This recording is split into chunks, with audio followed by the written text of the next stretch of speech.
Hi, my name's Phil. I like talking about politics, and in this video, as usual, I will be picking out what I think are the main themes from PMQs today. I mean, you could have watched it and thought strong performance from Starmer, woeful from Sunak. You'd be right, but in reality, Sunak was doomed from the start.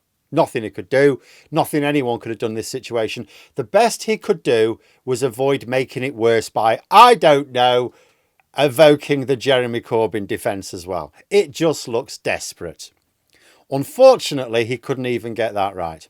But first, if you'd like to be notified of daily news and politics, please subscribe to the channel.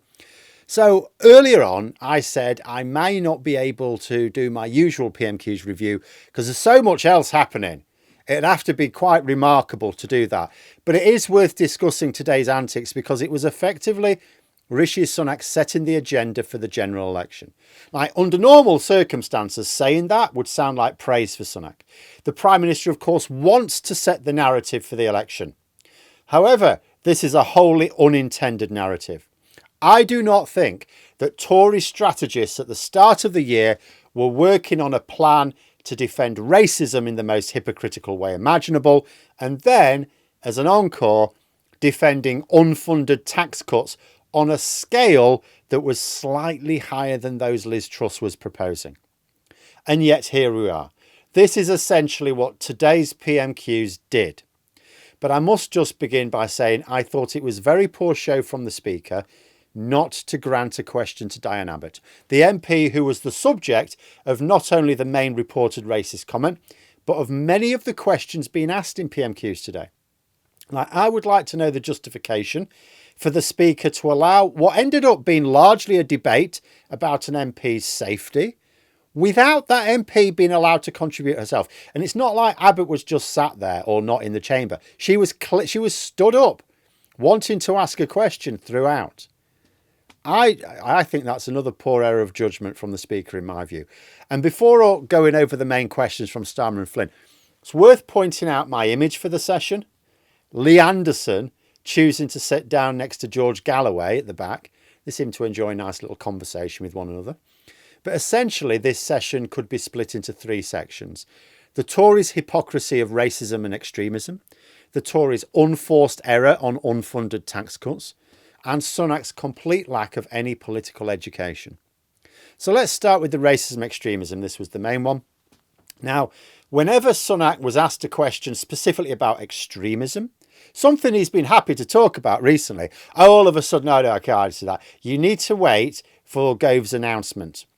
But he could not deflect questions specifically about tolerance of racism within the Conservative Party as long as it pays its way.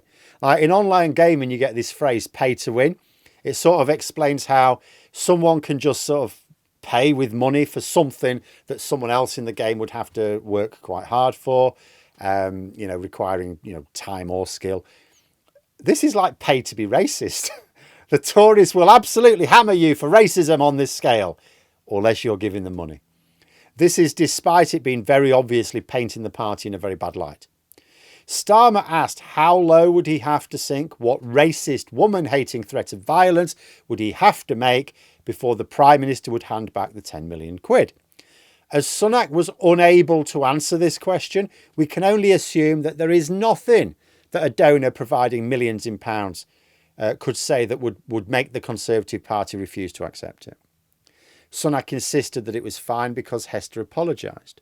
But as Stephen Flynn later pointed out, Hester did not apologise for racist comments at all. He apologised for being rude. But as Flynn also pointed out, Hester was not rude, he was racist and dangerous. And this is a point which others have brought up. If the Tories are saying it's fine because he apologised, which is a discussion in itself, then surely they must accept that this situation is actually not fine because Hester has not, in actual fact, apologised. Flynn then pointed out that Downing Street was talking about the need to tackle extremism. So why not the extremism of Tory donors? Sunak got up and I think gave his worst answer of the entire session. He got up and basically implied he didn't mean that sort of extremism.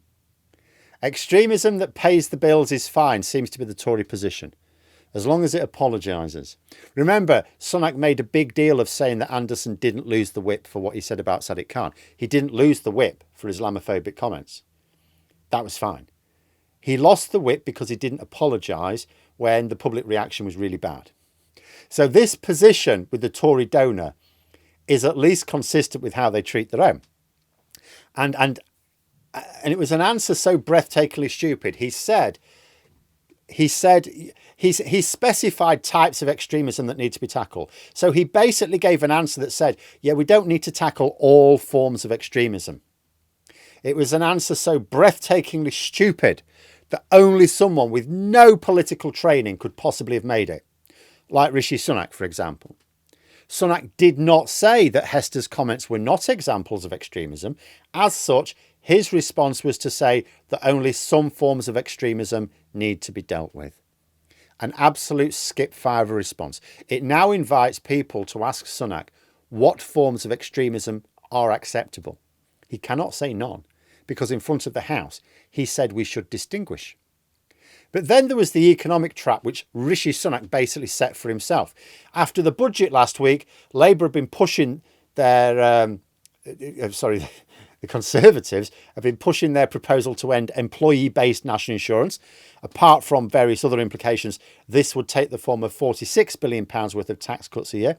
And Labour have likened this to the £45 billion of unfunded tax cuts that Liz Truss proposed, which ultimately cost her a job. And these are unfunded tax cuts again, because Sunak is refusing to say how he'll pay for them. Starmer asked, well, will it come from cutting the state pension or cutting the NHS budget? Because that's what national insurance was set up to fund. Sunak wouldn't say. It was utterly brainless of the Tories to announce this policy, both in the budget last week and PMQs today. But Sunak has made it even worse, because he actually attacked Starmer for refusing to back this plan to implement £46 billion worth of unfunded tax cuts, as if this is a brilliant gotcha. At the start of this year, the Tory strategy was to attack Labour's £28 billion worth of green investment, a broadly popular policy. How on earth did they pivot from that to cheering the idea of £46 billion worth of unfunded tax cuts, which cannot even be linked to economic growth, as if it's the greatest economic policy ever devised? It is a Liz Truss policy. It shows that under Sunak, the party's strategy just veers all over the place. Dominic Cummings regarded Boris Johnson as the shopping trolley for his habit of going one way or another, which I keep saying speaks more of Dominic Cummings' ineptitude with a shopping trolley, quite frankly. But Johnson had nothing on this level of chaos, even in election year. Maybe weeks away from the election, Sunak still cannot maintain the discipline of his own message. But it does at least mean now that Labour are linking Sunak with Truss. I've been urging them to do that for ages. But now Sunak has given them the very easy means to do so. After Starmer linked Sunak's tax plans with those of Truss, he said all we need now is an especially hardy lettuce, and it could be 2022.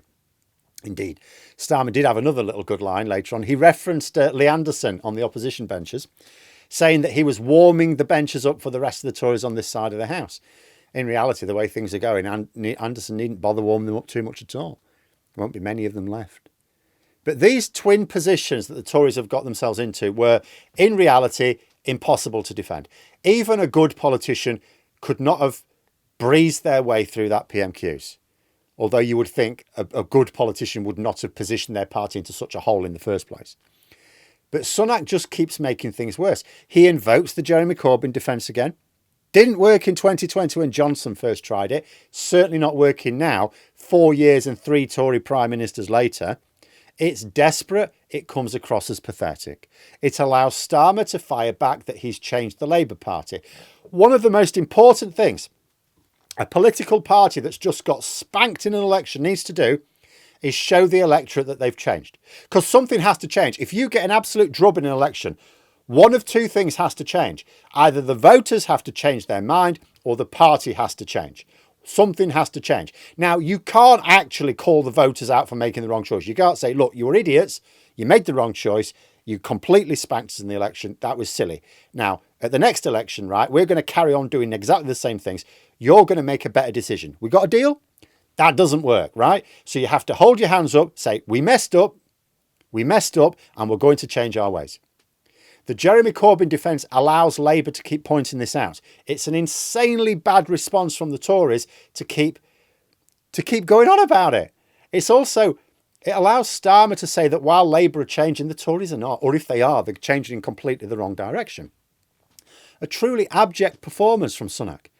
Like I say, nobody could have defended the positions the Tories have gotten themselves into without a hypno-toad on their side. But the Tories aren't in a hole because Sunak is crap in debates. They're in a hole because Sunak dug it and told his MPs to jump in. And for those still thinking, well, this means surely now they need to go long because they're in far too much of a mess to have an election in May. What on earth makes you think they won't carry on digging downwards?